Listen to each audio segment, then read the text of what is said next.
Yes, we care. Bienvenue dans Yes, we care, le podcast des leaders qui font rimer succès avec humanité. Je m'appelle Faustine Durier et j'ai une conviction, l'entreprise de demain est celle qui valorise l'intelligence du cœur au même titre que la performance du chiffre. C'est ce qui m'a poussé à créer Humanside pour proposer des conférences et des formations qui mettent l'intelligence émotionnelle au service du management. Dans ce podcast, je vous emmène à la rencontre de dirigeants qui ont fait le pari du care. L'objectif, vous inspirer, vous donner envie de vous lancer et vous montrer par l'exemple que ce n'est pas parce que les choses sont difficiles que nous n'osons pas. C'est parce que nous n'osons pas qu'elles sont difficiles. Allez, c'est parti! Cet épisode a été rendu possible grâce à notre sponsor WeMind. WeMind, c'est une mutuelle 100% digitale qui va devenir votre meilleur allié pour prendre soin de vos employés. Comment ? D'abord en apportant les meilleures garanties pour vos salariés. La mutuelle rembourse au maximum autorisé par la sécurité sociale et elle inclut tous les besoins de santé spécifiques comme l'optique, le dentaire, même la médecine douce. Deuxièmement, ils sont ultra rapides. Ils réalisent 92% des remboursements en moins de 24 heures. Et enfin, ils proposent des tarifs ultra compétitifs. Ils ont en effet une politique du prix juste, c'est-à-dire qu'ils calculent leur prix pour être équitable pour tous. Moi, en tout cas, j'ai testé pour vous et mon équipe était absolument ravie. Ce qu'ils avaient adoré, en plus de tout ce que je viens de vous partager, c'est le comité d'entreprise qui est inclus dans l'offre WeMind. On y retrouve des réductions sur des milliers d'activités, des achats et des loisirs. Je trouve que c'est un vrai plus quand on est dirigeant de PME pour rivaliser avec les avantages des grands groupes. Et évidemment, je les adore et je les recommande parce que tout dans leur démarche respire la philosophie du care. Leur culture d'entreprise, leur management porté par leur fondateur Inde Michael et leur engagement sociétal puisqu'ils reversent une partie de leurs bénéfices auprès d'associations. WeMind, c'est donc un choix éthique, malin et judicieux pour vous et pour vos salariés. Yes, WeMind. Bienvenue Gaëlle. Merci beaucoup de venir dans notre podcast Yes We Care. Je suis ravie, j'ai hâte que tu nous racontes tous les dessous de Olibi, comment tu as créé ça et aujourd'hui comment t'en as fait une entreprise à impact. Juste donc pour les petits, pour savoir comment on se connaît, en fait j'avais eu ton nom via Thomas de OE qu'on a interviewé plus tôt, mais on s'était rencontrés aussi dans un bootcamp il y a quelques années maintenant de femmes entrepreneurs qui essayaient de lever des fonds donc à Berlin. Donc je suis ravie qu'on se revoie dans ce contexte-là. Donc l'idée de Yes We Care, c'est d'inspirer des leaders à créer des entreprises plus responsabilisantes, plus humanistes. Écoute, est-ce que tu pourrais nous partager ton parcours, nous expliquer ce que fait Olibi? Moi, je connais évidemment parce que je suis parisienne et intéressée par le yoga, mais voilà, écoute, je te laisse nous raconter tout ça. Avec plaisir et merci pour l'invitation, Faustine. Avec plaisir. Je m'appelle Gaëlle, j'ai fondé Olibi il y a 8 ans. Avant ça, j'ai travaillé 10 ans chez Philips, plusieurs années aux Pays-Bas et ensuite en France et j'ai mené chez Philips plusieurs projets d'intrapreneuriat qui m'ont donné envie de sauter le pas et de monter ma boîte. Et j'ai toujours eu envie de monter une boîte, en tout cas, quand je me suis dit que j'allais monter une boîte, j'ai eu envie de le faire dans un domaine qui a un impact positif sur la vie des gens, d'où le yoga. D'accord. Et alors, par curiosité, c'était quoi tes actions d'intrapreneuriat? Ça m'intéresse parce qu'en fait, moi aussi, j'avais fait une forme d'intrapreneuriat chez AXA, qui était la jeunesse de ma startup Cocoworker. On parlait pas trop d'intrapreneuriat chez nous à l'époque, et j'ai trouvé que c'était assez difficile, en fait, ce rôle-là, parce qu'il n'était pas très connu et pas très reconnu dans les organisations non plus. Enfin, c'est quoi sa place? Quand on n'a pas de budget, on fait tout ça un peu en sous-marin. Donc ça m'intéresse juste de faire un petit focus là-dessus. C'était quoi? Comment tu t'y es pris? Ça a donné quoi?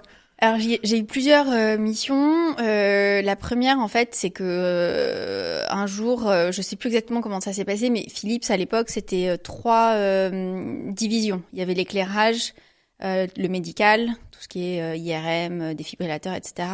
Et la partie grand public. Moi, je bossais à la partie grand public et puis côté, en transverse, la CEO France a décidé qu'il fallait effectivement essayer de motiver les gens à être plus intrapreneurs. Et donc, le premier projet, ça a été de constituer un groupe de travail avec des personnes de chaque division. On était, je sais plus, 6 ou 7. Et de monter un concours avec des projets qui allaient être récompensés, avec qui allaient être subventionnés pour les projets gagnants et mis en place dans l'entreprise. Donc ça a commencé par une sorte de compétition d'innovation, quoi, au final. Exactement. Ok, comme moi, c'est rigolo. Okay. Exactement. Et alors moi, c'est rigolo. J'ai pas trouvé ça spécialement plus compliqué qu'en fait. Philips, c'est une boîte néerlandaise, donc quand en bossant en France, tout était très top down. Enfin, moi, ces projets d'entrepreneuriat, c'était quelque chose que je faisais en plus de mon job. Évidemment. Moi, c'était habituel. sur mes heures de piscine. C'est ça. Et en fait, alors, la sauce a nous très bien pris avec tous les membres du groupe de travail que je connaissais pas vraiment, mais on avait tous le même âge. Enfin, donc on s'est retrouvés. Ça a été hyper motivant. Enfin, ça a été un super moment. Et j'en ai eu un autre après. Et c'est le troisième qui a été vraiment le déclencheur pour créer ma boîte. Là, je me suis retrouvée toute seule. Parce qu'on avait chez Philips France ce qu'on appelait la VAP, la vente au personnel, qui était un magasin en fait destiné, où les employés Philips pouvaient venir acheter des produits Philips à des tarifs préférentiels.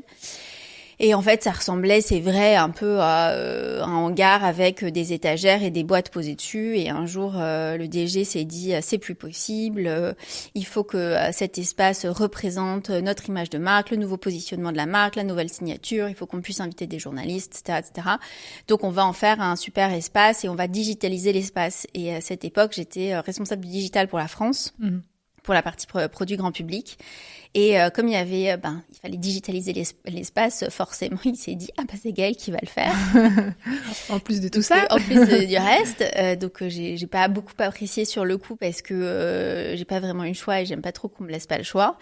Mais au final, j'ai adoré ce projet. J'ai fait des choses complètement différentes de ce que je faisais dans mon quotidien. Enfin, il a fallu trouver un autre espace dans le bâtiment. Il a fallu faire des travaux, des appels d'offres et des machins. Enfin, ça m'a énormément enthousiasmée et je me suis dit mais en fait je kiffe plus que ce que je fais d'habitude et il me reste quand même beaucoup d'années à travailler. Je peux pas ne pas ressentir ça plus souvent en fait dans mon quotidien. En fait le problème n'était pas Philips parce que c'était une super boîte. Ça m'a énormément appris, je me suis beaucoup épanouie, je me suis fait plein d'amis. Enfin ça a été vraiment 10 ans formidables de ma vie professionnelle. Mais donc le problème n'était pas la boîte en elle-même, mais le problème était le job, le fait d'être dans une grosse structure, etc. Et donc j'ai commencé à m'intéresser à l'entrepreneuriat. En fait tout ça, ça a réveillé ça t'a fait découvrir que t'étais plus entrepreneur que salarié à la base.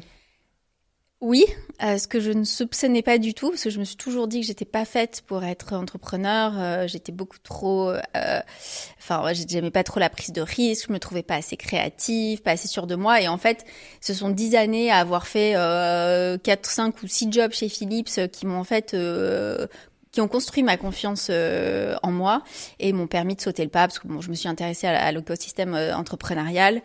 J'ai fait des conférences, et un jour j'ai eu des clics et puis j'ai négocié mon départ avec Philips pour pouvoir me lancer. D'accord. Et t'étais pas à l'époque gênée par le management un peu traditionnel ou ça t'a pas freiné, Pas du tout, mais moi j'ai connu aussi pas mal de formes différentes de management chez Philips et notamment le management que j'avais aux Pays-Bas était un management quand même assez différent du management que j'ai eu en France ensuite. J'ai eu un management aux Pays-Bas exceptionnel. Mon premier boss était un Indien qui s'appelait Vidya.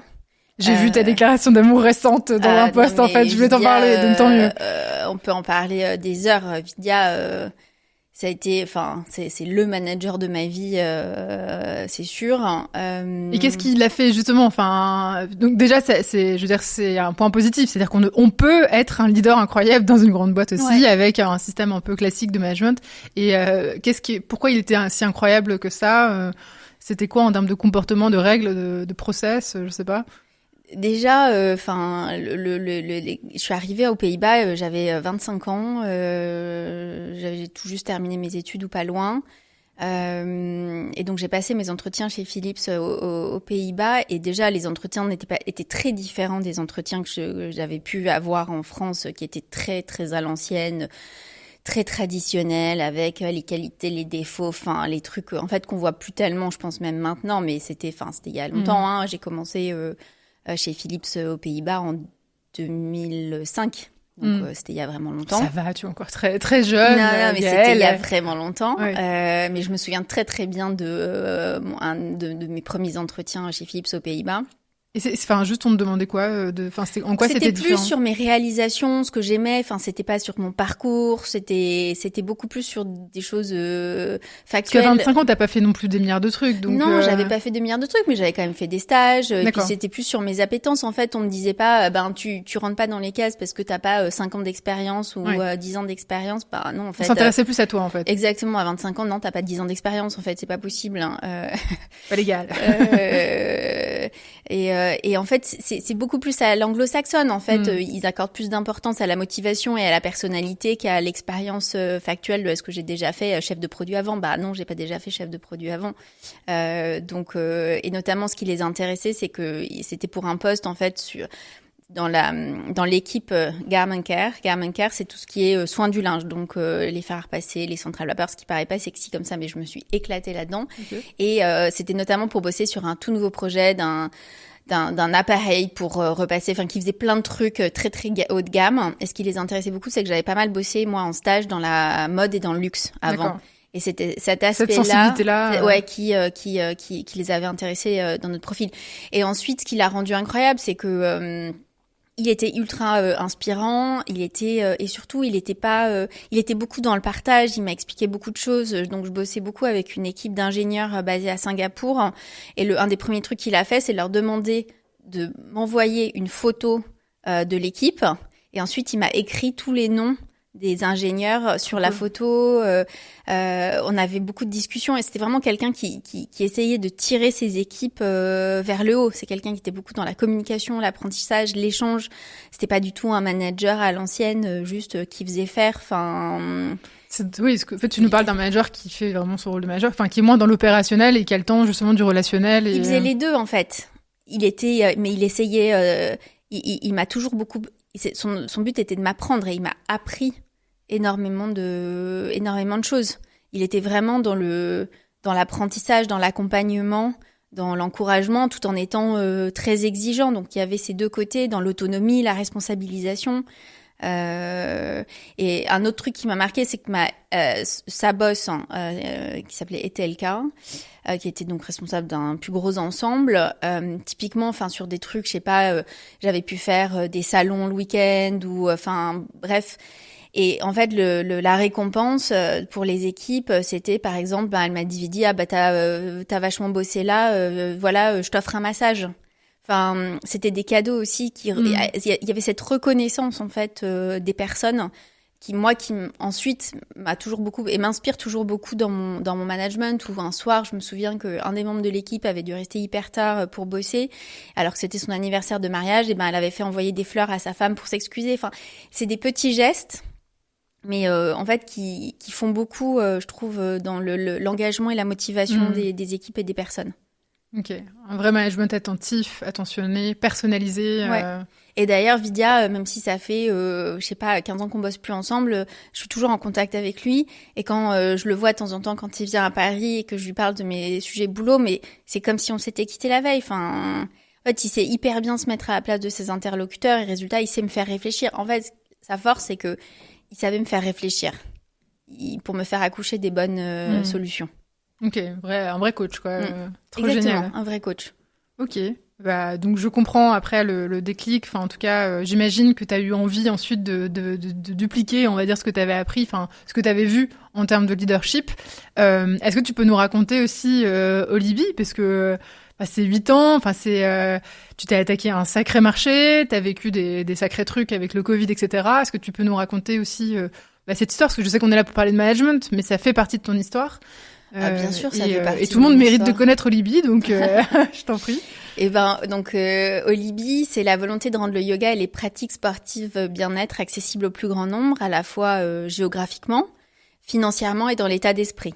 Donc géographiquement, comment on fait ça ? En fait, on propose des milliers de cours chaque mois dans une 60aine de lieux à Paris et à Lyon pour que chacun trouve un cours à côté de chez lui ou de son bureau. Donc comme ça, il n'y a pas la tannée de devoir faire des transports de la voiture ou de marcher loin pour aller à son cours de yoga.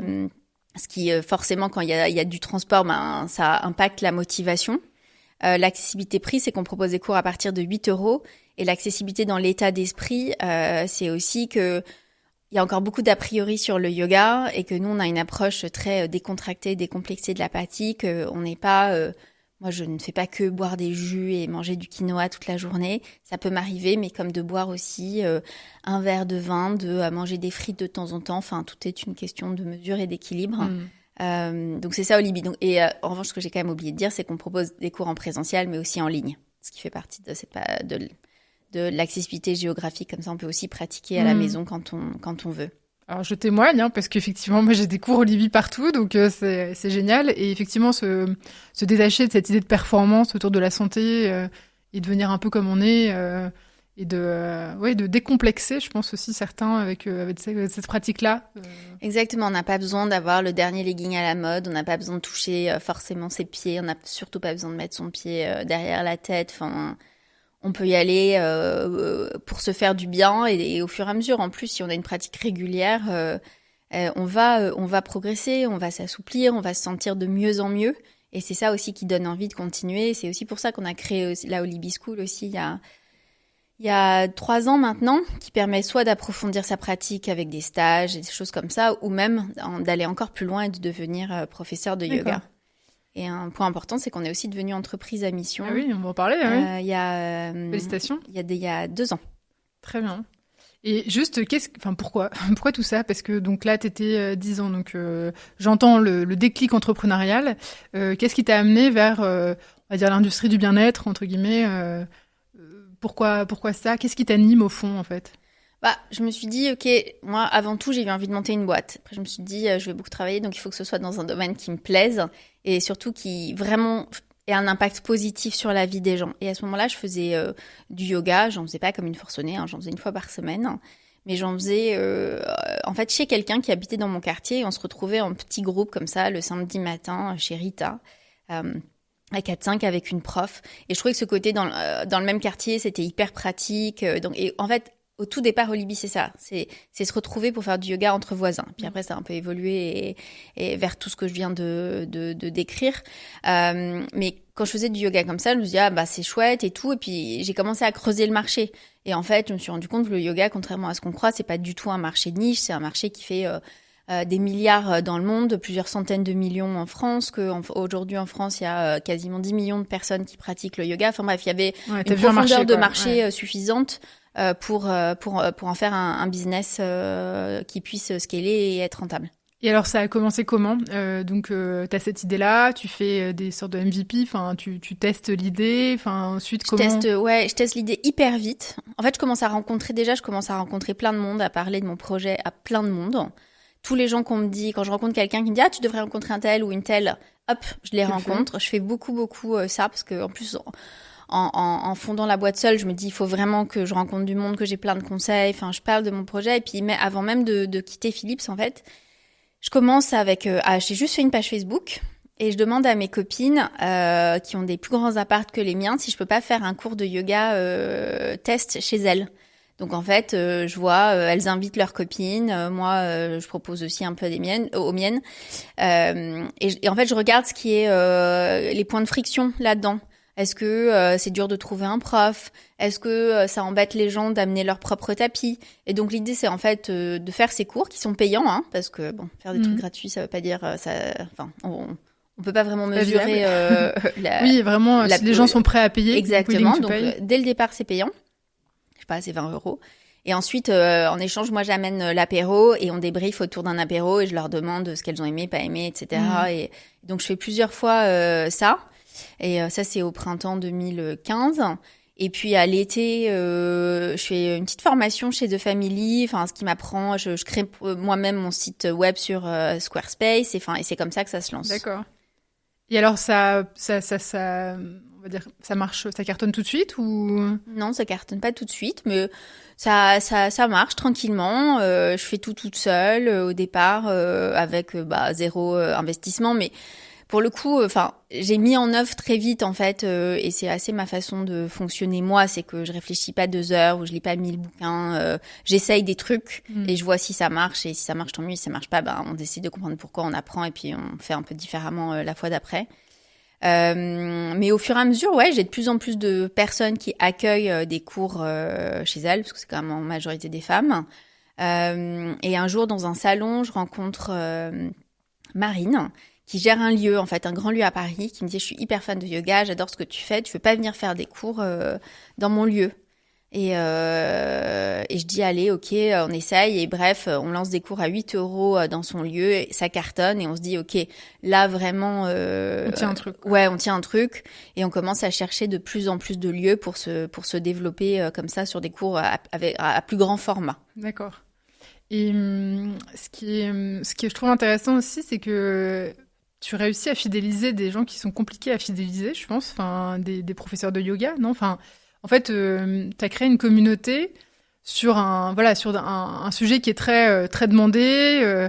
Moi, je vois, hein, tu vois, t'as des profs t'as des stars de yoga, t'as vraiment des milliards d'offres aujourd'hui. Enfin, ce que je trouve beau et impressionnant, c'est comment t'as réussi à créer cette marque Olibi avec des individus qui sont un peu sollicités de partout et qui restent visiblement. Enfin, tu vois, j'ai l'impression qu'il y a une vraie fidélité. Donc, comment t'as réussi à développer ça, en fait, cette philosophie, cette marque-là et cette fidélité auprès de tes profs, alors que tu commençais, quoi. Enfin. Alors, je pense que ça tient à la fois des choses assez factuelles, c'est-à-dire qu'on leur simplifie quand même beaucoup la vie. On leur dit, en fait, est-ce que tu veux donner cours à tel endroit, à telle heure, tel jour ? Donc, ça leur tombe aussi tout cru dans le bec. Et ils sont payés à la fin, donc il y a ce côté aussi, on est des facilitateurs pour eux, mais ça fait pas la fidélisation à long terme. Il y a des gens qui bossent avec nous depuis quasiment 8 ans, donc Ouais. on a vraiment des profs qui nous sont très fidèles et que je remercie d'ailleurs pour ça. Et là, je pense que ça tient beaucoup en fait à l'état d'esprit, déjà à ce qu'on développe, à nos valeurs.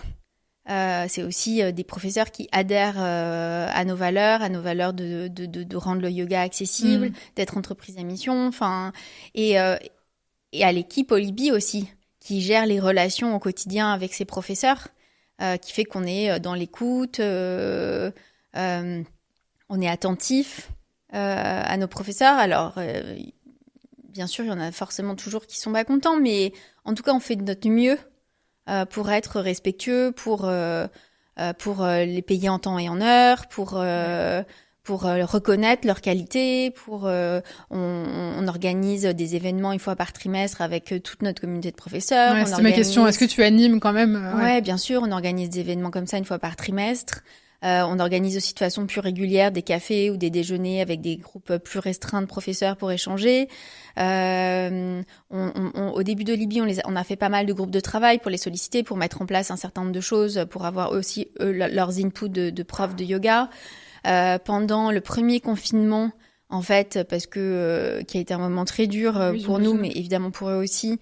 On avait mis en place un fonds de solidarité. On a reversé 10% de notre chiffre d'affaires aux professeurs qui faisaient partie de ce fonds de solidarité. Enfin, je pense que c'est aussi tout ça qui fait que on a une super communauté de plusieurs centaines de professeurs avec lesquels on travaille depuis longtemps.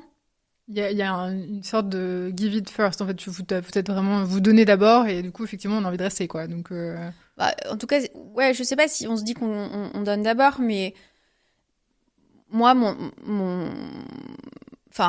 moi, j'ai envie ce sont nos premiers ambassadeurs et j'ai envie de monter aussi un business dans lequel tout le monde est content. Donc, l'équipe Olibi est contente, nos élèves sont contents, nos professeurs sont contents, les lieux avec lesquels on travaille sont contents, les entreprises avec lesquelles on travaille, sont contents. Enfin, tous nos partenaires, pour moi, c'est un win-win, quoi. J'ai envie, qu'il y ait quelque chose d'harmonieux et de gagnant pour tout le monde et de performant aussi, bien sûr. Enfin, il faut qu'à la fin tout le monde s'y retrouve. On n'est pas, c'est le yoga, mais je suis pas en train de marcher dans un champ de coquelicots avec une robe à fleurs tous les jours. Enfin, à la fin du mois, il faut payer les salaires. Enfin, c'est un business, quoi. Et justement, comment ça s'est construit ton équipe et comment tu les as recrutés ? Enfin, est-ce que tu découvrais tout aussi ? Donc, est-ce que tu t'étais formé avant ? Enfin, comment cette culture finalement, elle s'est créée au fur et à mesure et ton équipe en même temps ? Ouais, après, j'avais quand même 10 ans d'expérience chez Philips. J'avais managé des équipes plusieurs années, donc j'avais l'expérience du management et avec des profils assez variés. L'équipe s'est créée. Alors au départ, j'étais toute seule. Après, au bout de quelques mois, j'ai une stagiaire à temps partiel avec une autre entrepreneuse. D'accord. Je connaissais pas le concept. Ouais, on n'avait pas beaucoup d'argent, donc on s'était partagé une stagiaire. Et puis ensuite, j'ai une stagiaire à temps plein. Je sais plus si c'est... Et je pense que c'est Élodie, ma première stagiaire à temps plein, qui est toujours là d'ailleurs, dans l'équipe. Génial. Et à peu près au même moment, en fait, il y a Marine, qui est aussi toujours là dans l'équipe, qui à l'époque bossait au ministère des Armées et qui était une élève au Libye. Et qui est venue me voir après, à la fin d'un cours, en me disant « Mais Gaëlle, j'adore ce que tu fais, j'ai envie de bosser avec toi. » Et je lui ai dit « Tu te rends compte quand même, tu vas quitter un job, certes, intéressant, mais assez confortable, pour te lancer dans quelque chose de très incertain. En plus, j'ai pas du tout les moyens de te payer. Bref, réfléchis bien parce que c'est sans doute pas une bonne idée. » Et puis on a déjeuné ensemble plusieurs fois. Elle en a parlé autour d'elle, elle en a parlé à son père qui est lui-même entrepreneur et elle s'est lancée. Et elle s'est lancée et le deal c'était moi je me payais pas à l'époque et je lui avais dit mais en fait je peux te payer 1 000 € par mois, c'est tout ce que je peux te payer et ce que je peux te promettre en revanche c'est le jour où je peux te salarier, si on est toujours contentes toutes les deux, je te salarie, voilà et c'était le deal quoi. Et c'est ce qui s'est passé parce que quelques mois plus tard, j'ai levé des fonds. Et donc, j'ai embauché Élodie à la fin de son stage. J'ai embauché Marine. Et au même moment, j'ai embauché Simon, notre CTO. Donc, ça a été mes 3 premiers salariés. Waouh. Je savais qu'effectivement, la prise de risque, c'est marquant. Ouais, c'est sûr. Mais typiquement, c'est là où et ça guide en fait quand même globalement ma philosophie de recrutement, c'est que Marine, je l'ai recrutée. Évidemment que c'est une tête bien faite, etc. Mais elle avait aucune expérience de ce qu'elle allait faire chez Olibi. Je l'ai recrutée parce qu'elle était ultra motivée. Et la motivation, c'est ce qui fait 90% du taf. Je te rejoins complètement. Moi, j'ai eu la même histoire donc sur Cocoworker avec Camille, que j'embrasse, qui rentrait des États-Unis, avait une expérience toute sa carrière dans le vin. Donc rien à voir. Moi, j'étais dans la RH et en fait, qui est venue me voir en me disant je viens 1 mois. Tu me payes pas, je regarde, je vois ce que je peux apporter et on fait le bilan, quoi. Mais je suis ultra motivée. Mais en fait, bien sûr qu'on dit oui. Et elle est restée hyper longtemps. C'était génial, quoi. C'est des aventures folles, quoi. Ah, ça, c'est sûr que. Et ensuite, l'équipe s'est étoffée. Il y a plein d'autres gens qui sont arrivés, partis et qui sont encore là aussi aujourd'hui. Mais c'est notamment parce que on a travaillé des années ensemble, tous les 4, Marine, Élodie, Simon et moi, qu'on a su aussi rebondir au moment de la Covid. Et c'est les liens qu'on a créés qui font qu'on se serre les coudes dans les moments difficiles. J'imagine. Et est-ce que vous avez, en termes... Alors, est-ce qu'on peut parler... Quand même, maintenant, aujourd'hui, tu me disais, vous êtes 8 9, pardon. On est 9, ouais. Il y a d'autres gens super qui nous ont rejoints. Donc, on peut parler quand même, peut-être parfois de rituels managériaux. Vous savez, est-ce qu'il y a des choses en particulier que vous faites différemment ou qui reflètent particulièrement ta culture je sais pas, des petits rituels, des façons de faire des entretiens qui sont différentes. Je sais pas, est-ce que tu aurais des secrets à nous partager Alors, c'est pas du tout des secrets, mais oui, on a des rituels. Alors déjà, moi, les entretiens de recrutement, alors pas le premier, mais le deuxième, je le fais toujours en marchant. D'accord. Parce que je trouve que quelque chose de différent qui se dégage quand on marche. Et t'arrives à avoir plus d'infos comme ça, parce que les gens se sentent... C'est pas plus d'infos, mais elle arrive de façon différente. Et pareil, souvent pour résoudre un problème avec quelqu'un de l'équipe, on va en parler en marchant. D'accord. Quand on marche, on regarde aussi devant soi. On n'est pas aussi... souvent, on se livre plus parce qu'on n'est pas les yeux dans les yeux. C'est moins impressionnant. La parole est parfois un peu plus libre. Donc voilà. Okay. Et en équipe, on a 2 rituels par semaine. On a notre réunion d'équipe du lundi, qui est une réunion plutôt business. Et on a notre réunion du vendredi après-midi qu'on appelle le point fierté de la semaine. Et le point fierté de la semaine, c'est très rapide, mais c'est qu'on se dit à chacun en équipe, en réunion, qu'est-ce qu'on a fait qui nous a rendu fiers cette semaine.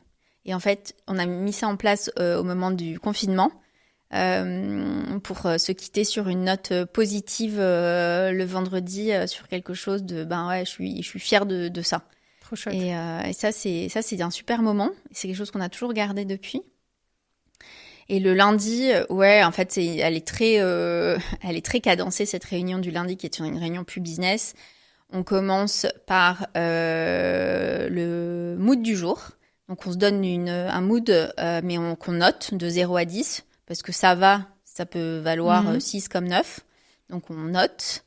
Et avec un rapide update, comment ça va ce matin, comment je démarre ma semaine, comment j'ai passé mon week-end. Ensuite, il y a avant ça même, on a un MC pour la réunion chaque semaine qui va faire une courte présentation de quelque chose dans le but d'apprendre quelque chose à l'équipe. C'est quoi un MC, pardon ? Un maître de cérémonie, donc quelqu'un qui anime la réunion. Ok. Lundi dernier, par exemple, c'était Simon, notre CTO, qui nous a raconté l'histoire d'un hack récent. Nous l'a fait de façon très haletante, c'était rigolo, mais ça peut être aussi raconter une recette ou moi je raconte un process de levée de fonds. Enfin voilà, l'idée c'est d'apprendre quelque chose aux autres. Et ça c'est le lundi. Non, ça c'est le lundi. Ah d'accord, ok. Donc ça dure 10 minutes. Oui. Ensuite on a notre mood du jour. Ensuite on fait un point chiffre sur les chiffres de la semaine écoulée, sur un certain nombre de KPIs. Et ensuite on donne nos prios par équipe. Donc l'équipe market cette semaine c'est 3 prios, c'est ça. L'équipe tech c'est ça. Et juste le maître de conférence, c'est lui qui va driver toute la réunion avec aussi les chiffres, etc. Non, les chiffres, il va donner la parole à la personne qui explique les chiffres au reste de l'équipe. D'accord. Mais c'est une super idée, cette idée, ce côté storytelling en fait, de raconter une histoire, parce que déjà je me dis que ça rend la perspective de la réunion du lundi plus excitante et intéressante que juste faire comme d'habitude, en fait. En fait, il y a cette petite pointe de nouveauté. Effectivement, on ne sait jamais ce que va nous raconter le MC chaque lundi après-midi. Et puis, on finit par est-ce qu'on veut décerner des awards, les awards de la semaine. Donc, typiquement... c'est Juliette qui peut dire award à Charlotte qui m'a remplacée sur une visite de lieu au pied levé la semaine dernière parce que ma cheville était foulée. Enfin, voilà, c'est un exemple d'award. Et ensuite, on désigne le MC de la semaine suivante. D'accord. Voilà. Et après, ça paraît long, mais en fait, c'est court. C'est réglé en une demi-heure, 3/4 d'heure. D'accord, ok. Le but, c'est pas de faire un truc très long. Mais t'as un bon mix entre opérationnel, relationnel, quoi. Exactement. Ok, trop chouette. Et... est-ce que... oui, ma question, c'était sur le distanciel. Enfin, vous faites du télétravail, comment ça ? On a 3 jours de présentiel, 2 jours de télétravail, mais en fait, qui, au départ, était très libre et que maintenant, on s'est rendu compte qu'en fait, tout le monde était à peu près au bureau les mêmes jours, etc. Donc, on l'a normalisé. Et tout le monde était au bureau les lundis, mardis, jeudis, et en distanciel, mercredi et vendredi. Ok. Oui, et tout le monde peut faire du télétravail. Tout le monde peut faire du télétravail. Et comme ça, à la réunion du lundi, on est tous là. Et c'est quand même plus sympa que de le faire en visio. Je comprends. Et mes autres questions, c'était du coup, donc là, tu as ton équipe, oui, bien sûr, sur le Covid. Est-ce que tu peux nous partager ce moment ? Parce qu'effectivement, à la base, tu as une activité très physique. Ouais. C'est intéressant de voir comment tu as pu rebondir, en fait, et en faire une nouvelle source de revenus, finalement. Donc, comment vous avez vécu ça ? Vous étiez déjà 9 quand c'est arrivé ? Non, on était moins nombreux. On devait être 5 ou 6. Comme on a vécu ça, on avait un business qui était 100% présentiel à l'époque. On n'avait pas du tout de online, de digital. Et le vendredi, ça sent pas très bon. Le samedi, confinement. Visio de crise le samedi soir avec l'équipe. On se dit, ok, lundi, on lance des cours en live. Ah oui. Et on a bossé le dimanche et on avait nos premiers cours en live le lundi. Ah oui, dis donc, ça a été action-réaction. C'était vraiment une question de survie, en fait. Dans ces cas-là, on réfléchit pas des masses. On se dit, voilà. Les premières semaines, même, on envoyait c'était avec Zoom. on se relayait de 7h30 à 20h pour envoyer les liens Zoom aux élèves. Ouais. Oh. Parce que c'était pas automatisé jusqu'à ce qu'on l'automatise. Rétrospectivement, c'était une super période. Il y a eu des périodes beaucoup moins super après, beaucoup plus difficiles. C'était une super période parce qu'en fait, c'est comme lancer un nouveau projet. Enfin, c'était on se lance, on y va à fond, on réfléchit pas trop. Et puis, notre communauté, en plus, a adhéré tout de suite. Enfin, on a eu tout de suite des gens qui sont venus et qui continuent à payer. Enfin, et c'est là, on s'est dit, on a quand même réussi en 4 ans à créer une communauté engagée et forte qui nous a suivis. Enfin, résultat, c'était un moment, en fait, d'équipe. Même si on était à distance, on se connaissait quand même vachement bien. Et c'était un moment de collaboration, de solidarité, d'engagement et de motivation hyper fort. C'est fou, c'est génial du coup que ça ait donné ça. Et quand tu dis qu'il y a eu des moments plus durs après, tu fais allusion à quoi ? Parce que pour le coup, il y a eu ce développement très fort du en ligne, mais qui ensuite, au bout du 2e ou 3e confinement, quand même a vachement ralenti.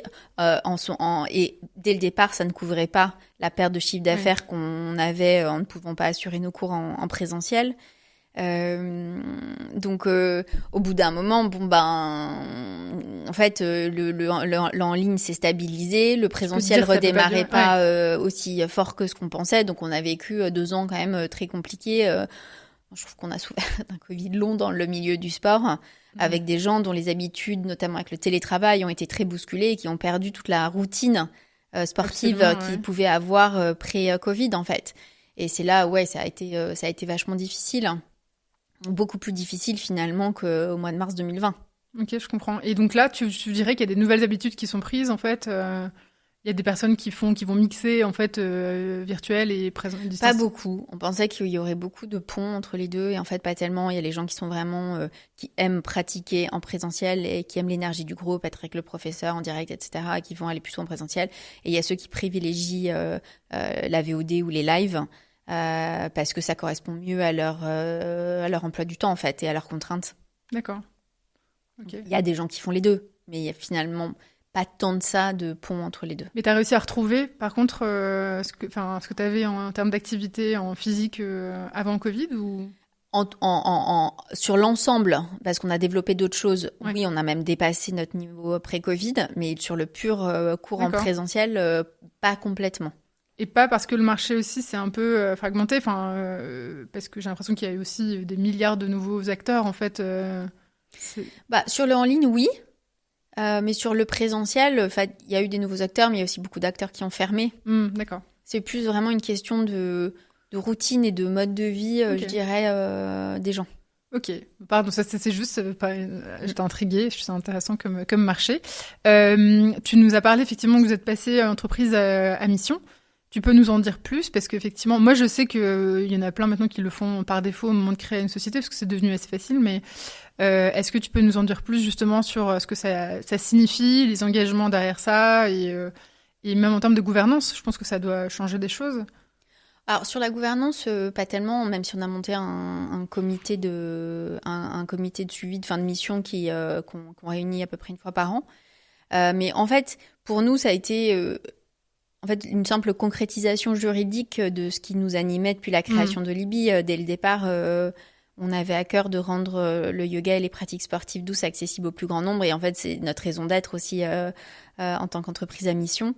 On avait démarré, dès le départ, on a fait des cours bien avant d'être entreprise à mission, dont on reversait une partie du chiffre d'affaires à des associations. On l'a fait pour le Secours populaire, on l'a fait pour l'Institut Curie. Avant le Covid, on avait commencé à déployer un projet de yoga dans les écoles. Et moi, c'est notamment pour ça que je m'étais formée. J'avais fait une formation de professeur de yoga parce que j'avais envie, moi, de pouvoir aller donner cours dans des écoles. Et on avait démarré d'ailleurs en janvier 2020 avec un POC dans un collège d'Aubervilliers où j'étais allée donner cours. Voilà, donc en fait, tous nos engagements, ce qu'on a pu formaliser dans les nouveaux statuts de la boîte en devenant entreprise à mission, on le faisait déjà dans les faits avant ça. Ça met un tampon, quoi. Exactement. Et ça change des choses, même sur le regard extérieur ou pas? Pas vraiment. Oui, enfin c'est un plus. Après, pour la plupart des gens, c'est très obscur encore le terme d'entreprise à mission. Donc il y a plein de gens qui disent mais en fait qui ont aucune idée. Oui, non, mais j'avoue que ça parle peut-être plus Bicorp où tu sens que derrière, par contre, il y a eu effectivement un vrai audit, des vraies contraintes. Et le problème peut-être de l'entreprise à mission, c'est que tout le monde peut l'être un peu au moment de la création sans avoir à prouver quoi que ce soit en termes d'alignement RSE. Donc ça peut porter préjudice, effectivement. C'est vrai, mais là-dessus, moi, je suis assez droit dans mes bottes parce que, comme je te le disais, plein de choses qu'on faisait avant d'être entreprise à mission. Donc, tu vois, le fonds de solidarité qu'on l'a monté pendant le Covid, on n'était pas entreprise à mission quand on l'a fait. C'est logique. Je réfléchis pas. Est-ce qu'on est entreprise à mission, donc je le fais, ou on l'est pas, donc je le fais pas. C'est qu'est-ce qui me semble juste en fait et aligné avec mes valeurs et les valeurs de la boîte. Je comprends.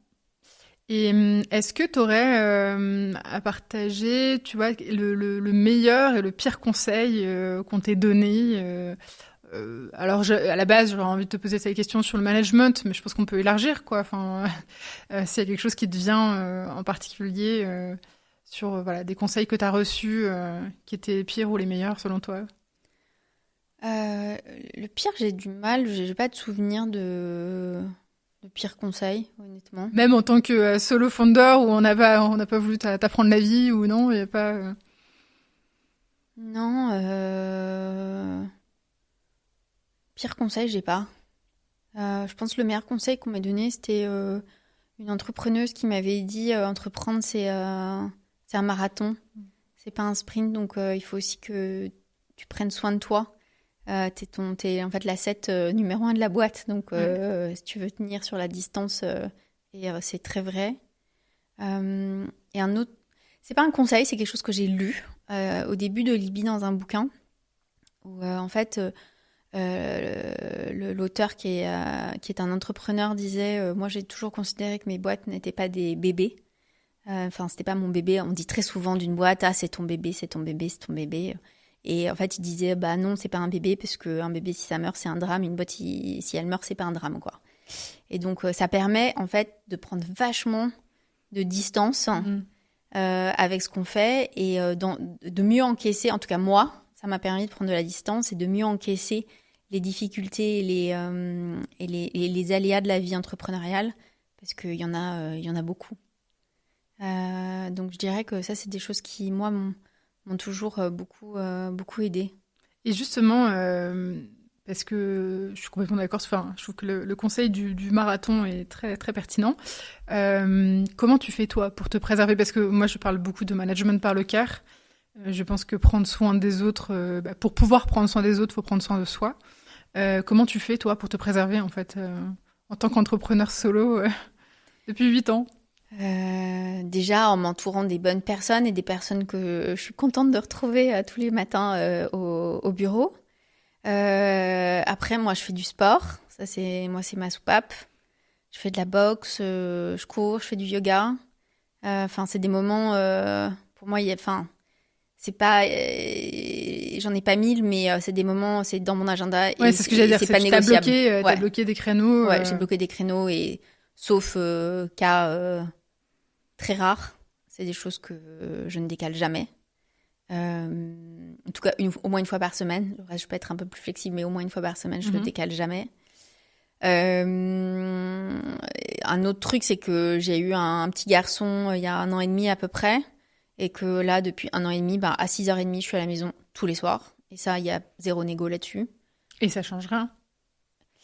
Ça change rien. Non, ça change... Si je reçois encore plein de messages pendant un moment que j'ignore, et puis s'il faut, je m'y remets après le dîner, quoi. Oui, mais ce que je veux dire, c'est que tu te sens pas moins efficace? Je me sens même plus efficace parce qu'il faut que je dépile. Mes journées sont quand même plus courtes qu'avant.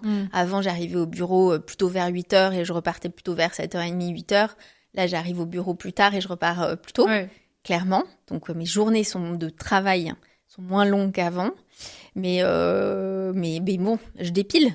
Souvent, je déjeune en un quart d'heure et ensuite, je retourne bosser.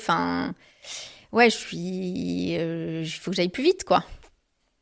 Mais c'est ça qui fait que j'ai un équilibre.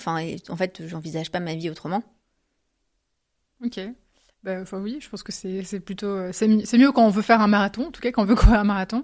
Est-ce que tu aurais un échec à nous raconter qui a pu t'apprendre justement plein de choses dans ton histoire au Libye justement Je sais pas si c'est un échec, mais c'est en tout cas quelque chose que je ferais différemment si c'était à refaire.